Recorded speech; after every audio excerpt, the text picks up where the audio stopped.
Let's go Ravens! Sometimes I confess that I don't quite understand what goes on in the heads of the Baltimore Ravens management, but I believe that they studied for this and will make the best decisions. But in the end, I want to know your personal opinion. In the last few hours, the Ravens made a surprising move, bringing back a familiar face. I'll tell you everything that's happening, but first make sure you've already pressed the like button if you believe that Lamar Jackson is still good enough to play in the 2025 season. Man, I hope he can help us get to the next Super Bowl. I confess that I'm thirsty for that title. If possible, comment like this: Go Ravens! Go Lamar Jackson! Now let's get to the point. The Ravens have just brought back none other than Chuck Pagano. What do you think of that? The longtime coach is coming out of retirement to join the Ravens as a senior secondary coach. For Ravens fans, this is more than just a hire. It's a full circle moment. Pagano was part of John Harbaugh's original coaching staff in 2008, and now, 17 years later, he's back in Baltimore. But is this just a nostalgic hire, or is there a deeper strategy at play? Pagano's history with the Ravens is well known. He started as a secondary coach from 2008 to 2010, then became defensive coordinator in 2011. If you know anything about the Ravens coaching tree, you know what happens next. Strong defensive coordinators get head coaching jobs. And that's exactly what happened to Pagano in 2012, when he became the head coach of the Indianapolis Colts. Now, at 64, he's back where it all began, working under Harbaugh again. But why now? And why this position? That's where things get interesting. The Ravens already have a defensive coordinator in Zach Orr, who just finished his first year on the job. It was rocky at first, and the defense struggled, leading many to question whether he was ready for the job. But as the season progressed, things changed in a big way. The defense got stronger, and suddenly Orr looked like the next great Ravens defensive coordinator. And if history tells us anything, it means he could be on a fast track to a head coaching job. Could this be why the Ravens brought in Pagano? Is this a move to prepare for the future? It wouldn't be surprising. The Ravens are known for grooming their coaching staff and seeing them move up the ranks. Just look at Mike McDonald. He spent 2 years as the Ravens defensive coordinator before landing the Seahawks head coaching job. If Zach Orr continues on his current trajectory, it wouldn't be shocking to see him get head coaching interviews sooner rather than later. Bringing in Pagano now could be the Ravens' way of making sure they have an experienced voice in the building, just in case they need to make a quick transition down the road. And then there's the Harbaugh factor. One thing about John Harbaugh, he takes care of his guys. If he has a good relationship with you, he'll make sure you have a spot in Baltimore. That's exactly what we're seeing with Pagano. He and Harbaugh have stayed close over the years, and now Harbaugh is giving him an opportunity to get back into the game. And if the Ravens didn't have an official spot open, no problem. Just slap a senior title in front of the position and make it work. From a football standpoint, Pagano's return brings valuable experience. He's coached some of the best defensive players in Ravens history: Ed Reed, Ray Lewis, Terrell Suggs, and now he'll be working with a new generation of talent. While no one can replace an Ed Reed, Pagano's knowledge could be a huge asset for this secondary, which has had its ups and downs in recent seasons. The hope is that he can bring in new ideas and help elevate this already talented defense. But this hiring also raises bigger questions about the Ravens' future. Are they truly setting up for a transition at defensive coordinator? And beyond that, is the organization stuck in a cycle where they're always good, but not quite great? That's the debate going on among Ravens fans right now. The team has been consistently successful under Harbaugh, but they haven't been able to take that final step back to a Super Bowl. Some believe it's time for a fresh voice, while others argue that Harbaugh's consistency is what keeps the team competitive year after year. The frustration comes from the fact that the Ravens are always close, but can't seem to break through. Every year, they put together a strong team, make the playoffs, and then fall short. And while you can't put that entirely on coaching, at some point, you have to ask, what's missing? Is it the roster, the game planning, or is it just bad luck? Some fans believe a coaching change could be the spark needed to get over the hump, while others worry that moving on from Harbaugh could set the franchise back. That's why a move like bringing in Pagano is so fascinating. It's not just about adding a veteran coach to the staff. It's about what it signals for the future. Are the Ravens preparing for Zach Orr's eventual departure? Are they making moves behind the scenes to set up their next phase? Or is this simply Harbaugh taking care of one of his guys? Either way, Pagano's return adds another layer to the ongoing conversation about where the Ravens are headed. Are they on the right track, or are they just spinning their wheels? What do you think? Does this move make sense for the Ravens, or is it just another example of staying too comfortable with familiar faces? Let us know your thoughts in the comments. And that's where things start getting even more interesting. Because if this move is about preparing for Zach Orr's eventual departure, what does that mean for the Ravens' coaching philosophy as a whole? Look at the trend. Baltimore has built a reputation for being a stepping stone for defensive coordinators. It's almost a guarantee. If you're the Ravens DC and you do well, you're getting a head coaching job somewhere. We saw it with Mike McDonald, who turned an already strong defense into an elite unit before heading to Seattle. Before him, it was Wink Martindale, who landed in New York with the Giants. And if we go even further back, we had Dean Pease, who left Baltimore and found success in Tennessee. Now, with Zach Orr showing signs of promise, it wouldn't be shocking to see him get an offer in the near future. So, is Chuck Pagano's return a way to keep stability in case they lose another defensive mind? Because if Orr is gone in a year or two, it wouldn't be surprising to see Pagano slide right into that defensive coordinator role, if that's even something he wants. But maybe this is just another example of John Harbaugh playing chess while everyone else is playing checkers. That brings us back to Harbaugh himself. The debate among Ravens fans is heating up. Is he still the right guy for the job? For 17 years, he's been one of the most consistent head coaches in the NFL. He's built a culture of winning, led Baltimore to multiple playoff appearances, and, of course, brought a Super Bowl to the city. But the Ravens have also developed a frustrating pattern. Strong regular seasons followed by disappointing playoff exits. And that's the real issue. Fans aren't upset because the Ravens are bad. They're upset because the Ravens are good, but not quite good enough. Every year, it feels like this team is right on the verge of making that final push, only to come up short. Look at this past season. Baltimore had one of the best defenses in the league. Lamar Jackson was playing at an MVP level. They were the #1 seed in the AFC. Everything seemed lined up for a Super Bowl run. And yet, once again, they fell short when it mattered most. So now, the question becomes, what needs to change? Is it the players, the coaching staff, or does it start at the very top with Harbaugh himself? The problem is, the Ravens seem to be stuck in this cycle where they're never bad enough to justify blowing things up, but they're also not quite great enough to get over the hump. And that's a dangerous place to be. It's one thing to be a rebuilding team looking for answers. It's another thing to be a team that constantly feels like they're just one step away but can never take that final leap.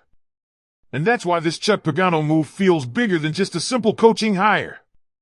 Because it makes you wonder, are the Ravens thinking ahead, planning for future coaching changes? Or are they just falling into the same pattern of relying on familiar faces instead of bringing in fresh ideas? Because let's be real, if Baltimore really wanted to shake things up, they could have gone after an up-and-coming defensive mind instead of bringing back a coach who's already been here before. That's not a knock on Pagano. He's a great coach with a ton of experience. But it does make you question whether the Ravens are truly evolving or if they're just staying in their comfort zone. And if this is all part of a bigger transition plan, then what does that mean for the offense? Because while the defense has had its share of ups and downs, the real issue in Baltimore's playoff failures has been the offense. And that's where we want to hear from you. Do you think the Chuck Pagano hire is a smart move for the future? Or is this just another case of the Ravens staying too comfortable with familiar faces?